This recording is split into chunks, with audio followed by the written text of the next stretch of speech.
Hello छात्रों, क्या हाल चाल है आप सभी लोग का। आज आपका अपना physics class AC physics class में स्वागत है। आज हम सब लोग पढ़ने के लिए जा रहे हैं application of Gauss law. Gauss law का एप्लीकेशन पढ़ने के लिए जा रहे हैं। गॉस लॉ के एप्लीकेशन में क्या पढ़ने के लिए जा रहे हैं बाबू? तो गॉस लॉ का एप्लीकेशन में हम ये पढ़ने के लिए जा रहे हैं। पहले हेडिंग पढ़ के बता देता हूँ, इसके बाद मैं आपको पूरा समझा दूंगा। क्या कहता है? Using the Gauss law to determine the electric field due to infinite long plane sheet. एक अनंत प्लेन शीट के कारण से कितना विद्युतीय क्षेत्र निकलता है, वो बात आज मुझे कैलकुलेट करने के लिए पूछ रहा। तो मैं आपको समझाने का प्रयास करता हूँ कि आखिर प्लेन शीट होता क्या है। सबसे पहले बच्चे को तो ये समझ में आना चाहिए प्लेन शीट क्या होता है। समझिए बाबू, ये क्वेश्चन है। क्या एक क्वेश्चन है? क्वेश्चन है जो एक पेपर की बात मैं कर रहा हूँ। ये जो एक पेपर सपोज दैट ये एक पेपर जो है, ये एक पेज, ये पेज, ये क्या एक प्लेन शीट है। क्या है? एक प्लेन शीट है। अब ये इस पे क्या है कि एक समान से इस प्लेन शीट पे क्या है कि पूरा एक समान से आवेश फैला हुआ है, चार्ज फैला हुआ है। ठीक, जैसे कि इस पे जो ये लिखा हुआ है, ये सभी क्या है? पॉजिटिव चार्ज है। हम पॉजिटिव चार्ज मान के ही, तो पॉजिटिव चार्ज के कारण से क्या होता है? इलेक्ट्रिक फील्ड बाहर की ओर होता है। फिर ऐसा तो इधर भी तो लिखा हुआ है ना, इधर भी तो लिखा हुआ है, इसके भी कारण से इलेक्ट्रिक फील्ड किधर होगा? बाहर की ओर होगा। यदि गॉस लॉ का प्रयोग करके मुझे इलेक्ट्रिक फील्ड डिटरमाइन करना है बाबू, तो क्या करना पड़ेगा? एक गॉसियन सरफेस ड्रॉ करना पड़ेगा। क्या करना पड़ेगा? एक गॉसियन सरफेस ड्रॉ करना पड़ेगा। जो गॉसियन सरफेस कैसा होगा, ये बात मैं आपको समझाता हूँ। सबसे पहले समझिए कि यदि कोई पॉजिटिव चार्ज प्लस क्यू के कारण से यदि गॉसियन सरफेस ड्रॉ करना होता, तो मैं कैसा ड्रॉ करता है? Spherical Gaussian surface. Gaussian surface होता कैसा है बाबू? तो 3D इमेज होता है। कैसा इमेज? 3D, जैसे कि गेंद, या नहीं, या सिलेंडर। जैसे कि ये सिलेंडर समझिए, ये मार्कर जो है, ये मार्कर क्या है? 3D है। और ये बंद पृष्ठ होता है, एकदम क्लोज सरफेस होता है। जैसे कि मार्कर है, और मार्कर के अंदर भी जो ये निब जो डालते हैं, जिसमें इंक डालते हैं, वो क्या है? एक चार्ज है। तो उसके लिए मुझे कैसा ड्रॉ करना पड़ेगा गॉसियन सरफेस? तो सिलिंड्रिकल। सपोज दैट क्या यहाँ पे जो है एक प्लस क्यू चार्ज, एक और प्लस क्यू चार्ज आ जाता, तो इसके लिए यदि मुझे एक गॉसियन सरफेस ड्रॉ करने के लिए कहता, तो फिर से मैं सिलिंड्रिकल, फिर से यहाँ पे एक और चार्ज आता, तो फिर से ऐसा ऐसा ऐसा ड्रॉ करते करते क्या होता है? एक मुझे सिलिंड्रिकल एक सरफेस प्राप्त हो जाता है। कैसा सरफेस? सिलिंड्रिकल सरफेस प्राप्त हो जाता है। जब चार्ज एक तरीका से लिनियर में हो, क्या हो? एक प्लस यहाँ पे, एक प्लस यहाँ पे, एक प्लस यहाँ पे, एक प्लस यहाँ पे, एक प्लस यहाँ पे, कंटिन्यू यदि प्लस प्लस हो, तो कैसा मुझे गॉसियन सरफेस ड्रॉ करना पड़ेगा? एक cylindrical imaginary Gaussian surface draw करना पड़ेगा। ठीक, तो आप समझिए कि अपना जो क्वेश्चन ये था कि प्लेन शीट ना, ड्रॉ कीजिए फिगर। फिगर ड्रॉ करना स्टार्ट कीजिए, कॉपी पेन निकालिए और नोट बनाना स्टार्ट कीजिए, और इधर उधर झांकना बंद कीजिए। ठीक है ना? निकालिए कॉपी पेन। ओके, ठीक है, निकाल रहा हूं सर। निकालिए निकालिए, जल्दी निकालिए। देखिए क्या करना है, इन्फिनाइट प्लेन शीट है ना, तो सबसे पहले एक प्लेन शीट बनाइए।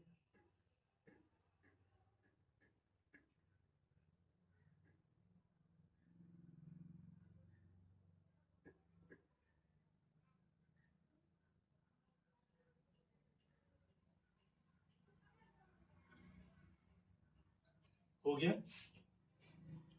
अब समझिए, ये ऊपर क्या? प्लस इंफिनिटी, और नीचा क्या? Minus infinity.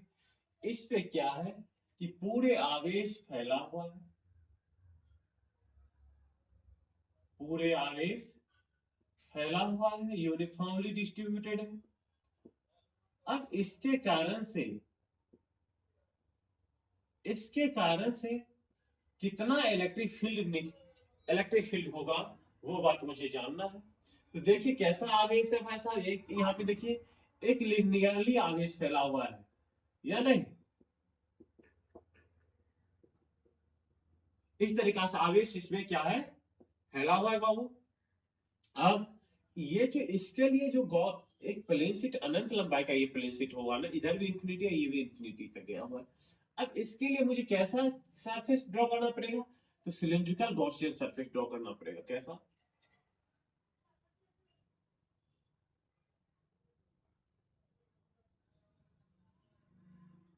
एक सिलिंड्रिकल गॉसियन सरफेस मुझे ड्रॉ करना पड़ेगा। मैंने एक सिलिंड्रिकल गॉसियन सरफेस मैंने ड्रॉ कर लिया। बाबू आपके ब्रेन में ऐसा चल रहा होगा कि बाबू ये यहाँ पे आपके ब्रेन में ये चल रहा होगा कि सर आपने इतना दूर क्यों छोड़ दिया, इतना दूर मैंने क्यों नहीं एक दूसरे पे ये सिलेंडर को क्यों नहीं कनेक्ट किया। ये बात आपको मैं समझाने का प्रयास करूंगा, आप जरूर समझिएगा। जैसे कि ये एक प्लेन शीट है, एक क्वेश्चन पेपर है, ठीक है ना। अब इस पे जो पूरा आवेश है, तो ये मानकर जिस सतह से निकल रहा है थोड़ा दूर, तो ये तो वर्ड इसके अंदर में आएगा ना, वर्ड इसके अंदर में आएगा। और ये जो होगा इस सतह के क्या होगा, इस पर उस पर होगा। तो जब हम देखेंगे इस मार्कर को तो कुछ ऐसा सतह होगा जो इसको मुझे नहीं दिखाई देगा, ठीक है ना। तो वही है कि ये क्या है, एक इमेज। समझिए आप, इस पार से इस पार यदि हम देख रहे हैं तो कुछ ऐसा पोर्शन तो होगा कि मुझे नहीं दिखाई पड़ेगा, तो इसी कारण से मैंने ऐसा ड्रॉ कर दिया, ठीक। अब समझिए, हमसे लोग जानते हैं electric field due to positive charge away from the positive charge, इधर होता है away from the positive charge E, ठीक, ओके। और एरिया वेक्टर, एरिया वेक्टर इसके कारण से क्या होगा भाई साहब, ये गॉसियन सरफेस है, गॉसियन सरफेस। और कैसा गॉसियन सरफेस है, सिलिंड्रिकल गॉसियन सरफेस। तो सिलेंडर में कितना सरफेस होता है बाबू, तो 3 सरफेस होता है, एक ये सरफेस, एक ये सरफेस और एक ये सरफेस, 1 2 एंड 3। तो इसका जो कितना एरिया वेक्टर होगा, 3 एरिया वेक्टर होगा। इसके लिए मैंने क्या ले लिया, डीए। इसके कारण से इलेक्ट्रिक फील्ड इधर भी होगा बाबू, इधर भी होगा, जो क्या होगा, ई होगा। एरिया वेक्टर इधर क्या होगा, डीए होगा। और इस सतह के भी कारण से तो एरिया वेक्टर होगा ना, ये किधर होगा, ऊपर की ओर क्या है, डीए1 मान लेते हैं, क्योंकि ये एरिया और ये एरिया क्या होगा, समान होगा, और ये एरिया क्या होगा, कुछ अलग होगा। बात क्लियर, इतना बात आप लोगों ने ड्रॉ कर लिया, ड्रॉ किया क्या, हाँ। वीडियो को पॉज करके ड्रॉ कर लीजिए, ठीक है। और आपसे मुझसे रिक्वेस्ट है कि जो वीडियो आप देख रहे हैं इसे शेयर कीजिए थोड़ा, ठीक है ना, ताकि कि आपके माध्यम से किसी और के पास पहुंचेगा या नहीं। यदि आपको अच्छा लगे तब, यदि आपको अच्छा नहीं लगे तो मैं प्रेशर नहीं करूंगा, मगर मुझे जैसा अंदाज है और ऐसा मुझे अनुभव हो रहा है कि आप लोग को अच्छा ही लग रहा होगा और आप लोग को समझ में आ रहा होगा बात, तो इसी कारण से बात को आगे बढ़ाते हैं। अब समझिए कि सबसे पहले फिगर ड्रॉ कर लिए, फिगर ड्रॉ कर लीजिए, कर लिए। तो अब मैं इसका एक भाषा जो होता है, भाषा कहने का मतलब इसका कंस्ट्रक्शन है, इसका जो मैंने वर्क किया हो, मैंने यहाँ पे क्या क्या किया वो बात आपको लिखना पड़ता है एग्जाम में। तो सबसे पहले आपसे लोग इंग्लिश में लिख लीजिएगा। इंग्लिश में मैंने क्या क्या, एक प्लेन शीट ले लिया, प्लेन शीट पे क्या है, यूनिफॉर्मली चार्ज डिस्ट्रीब्यूटेड है। जो चार्ज कितना है बाबू, चार्ज इस पे क्यू है, मान लीजिए। फिर मैंने एक गॉसियन सरफेस, एक सिलिंड्रिकल क्लोज गॉसियन सरफेस लिया, जो सिलिंड्रिकल गॉसियन क्लोज सरफेस जो है, जिसमें कितना सरफेस है, 3 सरफेस है। सरफेस 1 के कारण से, इसी कारण से इलेक्ट्रिक फील्ड जो एरिया वेक्टर होगा ये क्या होगा, डीए होगा, डीए होगा, इसी कारण से डीए होगा, और इसी कारण से क्या होगा, डीए1 होगा। हम से लोग ये जानते हैं कि electric field due to positive charge away from the positive charge and perpendicular to the surface, and area vector is the perpendicular to the surface, then the angle between electric field vector and area vector is 0 degree. आपसे लोग कैसे इसे मान लीजिए, मैं तो continue बोल देता हूं, आपसे लोग क्या करेंगे, वीडियो को रोक रोक करके अर्थात पॉज कर करके इसे आप नोट डाउन कर लेंगे।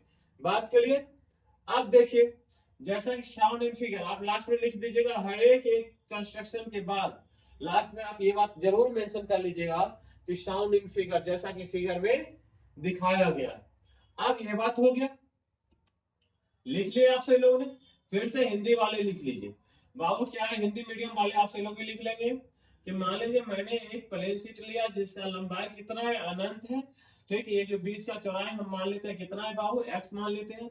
इस बाद उस पे क्या है, एक समान से आवेश फैला हुआ जो कैपिटल Q है, ठीक। मैंने एक बंद गॉसियन सतह लिए है, एक बेलनाकार बंद गॉसियन सतह लिए है, जिसके कारण से एरिया वेक्टर डीए है, और क्या है, यहाँ पे डीए1 है। हमसे लोग ये जानते हैं धन आवेश के कारण से विद्युतीय क्षेत्र क्या होता है, बाहर की ओर होता है, पृष्ठीय सतह पे लंबवत होता है, जो क्या है, वेक्टर ई है। और एरिया वेक्टर जो होता है पृष्ठीय सतह पर कैसा होता है बाबू, ये भी कैसा होता है, लंबवत होता है। पृष्ठीय सतह पे क्या होता है, ये सभी लंबवत होते हैं, ठीक। ये सभी चीजें हमसे लोग ने लिख ली, तो आप लिखिए, डेरिवेशन स्टार्ट करते हैं। डेरिवेशन बहुत आसान है, एकदम समझिए, एकदम इजी, एकदम इजी, समझिएगा बात को। लिखिए according to definition of electric field, definition of electric field, electric field is, electric field का डेफिनेशन के अनुसार हम लोग क्या जानते हैं? इलेक्ट्रिक फील्ड में इलेक्ट्रिक फ्लक्स लिखिए, मिस्टेक हो रहा है। इलेक्ट्रिक फ्लक्स के डेफिनेशन के अनुसार सबसे लोग क्या जानते हैं? इलेक्ट्रिक फ्लक्स के डेफिनेशन के अनुसार से क्या जानते हैं बाबू? लिखिए इलेक्ट्रिक फ्लक्स बराबर, इलेक्ट्रिक फ्लक्स बराबर क्या? Electric field vector, electric field dot area vector, area vector. आप देखिए यहाँ पे क्या है, इलेक्ट्रिक फ्लक्स, तो यहाँ पे लिख दीजिए बाबू, यहाँ पे छोटा सा एरिया डीए है ना, ये डीए है ना, डीए1 है ना, तो यहाँ पे लिख लीजिए phi total, d phi total, छोटा सा इलेक्ट्रिक फ्लक्स क्या, फाई टोटल, फाई टोटल बराबर हम सभी लोग क्या लिख सकते हैं? E1 ई डॉट डीए, फिर से क्या लिख सकता हूं इस सतह के लिए? प्लस क्या, ई डॉट डीए, फिर इस सतह के लिए क्या लिख सकता हूं? प्लस ई डॉट डीए 1, लिख सकता हूं ना? लिख सकता हूं, क्यों नहीं लिखूंगा। फिर से समझिए कि vector A dot vector B हमसे लोग क्या जानते थे, ये बात समझिए, vector A dot vector B क्या जानते थे? Magnitude of vector A into क्या, मैग्नीट्यूड ऑफ वेक्टर बी, कौन चीज? Cos theta. या जो थीटा होता था ए और बी के बीच का कोण होता था, यहाँ पे समझिए बाबू, इसे क्या लिख दूं? ई डी ए इंटू क्या, कॉस थीटा, प्लस क्या, ई डी ए इंटू क्या, कॉस थीटा, प्लस क्या, ई डी ए 1 इंटू क्या, कॉस थीटा। आप सभी का एंगल का कॉन्सेप्ट में आपको समझाने के प्रयास करता हूं कि इसका बीच का जो एंगल होगा वो एंगल कितना होगा, मिटा लो इसे, समझिए। पहले इस सतह के बारे में बात करते हैं, इधर के बारे में।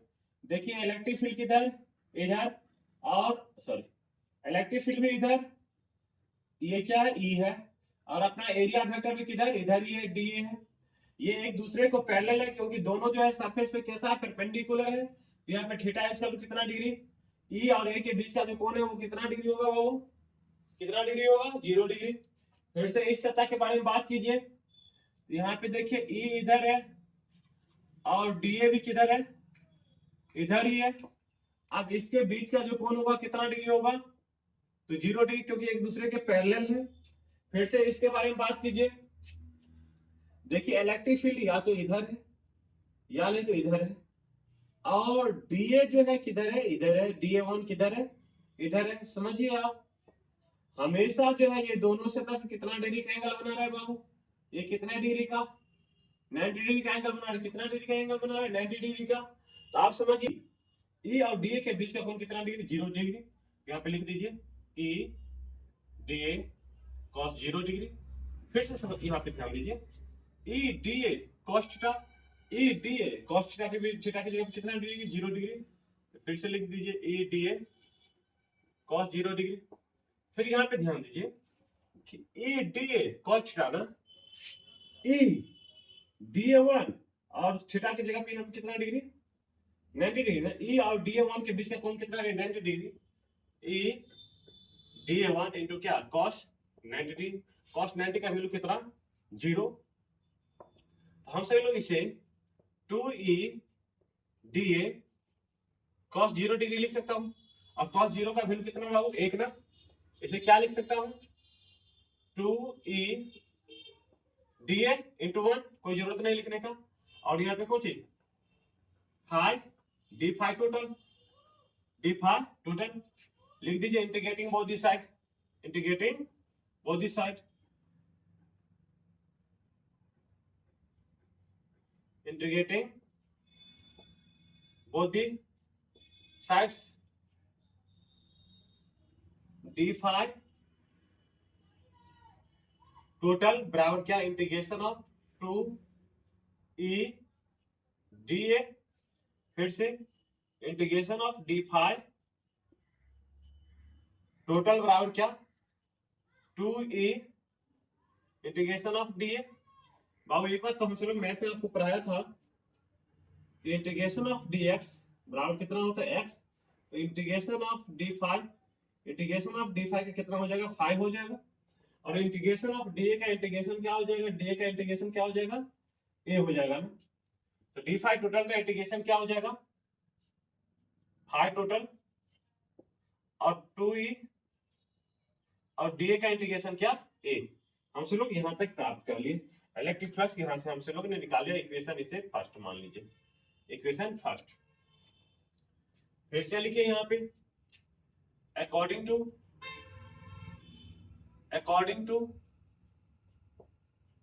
Gauss law,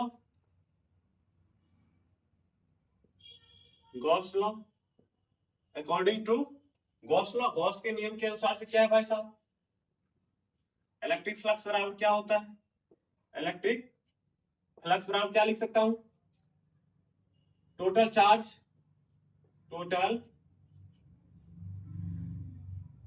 enclose by close surface by क्या एप्सिलॉन नॉट, यही होता है इलेक्ट्रिक फ्लक्स बराबर। अब टोटल चार्ज, तो इसके अंदर कितना चार्ज है बाबू, तो मान लेते हैं क्यू चार्ज है, कितना क्यू चार्ज इनक्लोज है क्योंकि इनफाइनाइट है ना बाबू, तो यहाँ पे लिख दीजिए 5 टोटल बराबर हम क्या लिख सकते हैं क्यू बाय एप्सिलॉन नॉट, यहाँ पे 5 थोड़ा अच्छा तरीका से लिख देता हूँ नहीं तो फिर बात गड़बड़ा जाएगा 5 टोटल। हाँ एक चीज और ध्यान दीजिए कि बाबू यहाँ पे आवेश किस पे फैला हुआ है, उसकी सरफेस एरिया पे ना, तो सरफेस एरिया पे क्या निकालना पड़ेगा रो बराबर होता क्या है बाबू, तो चार्ज बाय एरिया, चार्ज इस पे कितना, तो चार्ज कितना रो क्यू, और एरिया कितना ए मान लेते हैं, तो क्यू बराबर उसे लोग क्या लिख सकता हूँ रो ए लिख सकता हूँ ना। अब यहाँ पे क्यू का वैल्यू यहाँ पे डाल दीजिए, यहाँ पे लिख दीजिए क्यू बराबर कितना होता है बाबू रो ए होता है, तो यहाँ पे डाल दीजिए आप 5 टोटल की जगह पे 5 टोटल बराबर कौन चीज rho a by epsilon naught equation second. अब इक्वेशन फर्स्ट को देखिए और इक्वेशन सेकंड को देखिए, एलएचएस क्या है, इस इक्वेशन को देखिए और इस इक्वेशन को देखिए क्या है, एलएचएस बराबर है तो आरएचएस बराबर होगा, लिखिए from equation first and equation second we get. अब इक्वेशन फर्स्ट और सेकंड को देखिए तो एलएचएस बराबर है तो आरएचएस बराबर लिख दें, 2e ए बराबर कितना रो ए बाय एप्सिलॉन नॉट, ए से ए कैंसिल, ई बराबर से लोग क्या लिख सकता हूं रो बाय 2 एप्सिलॉन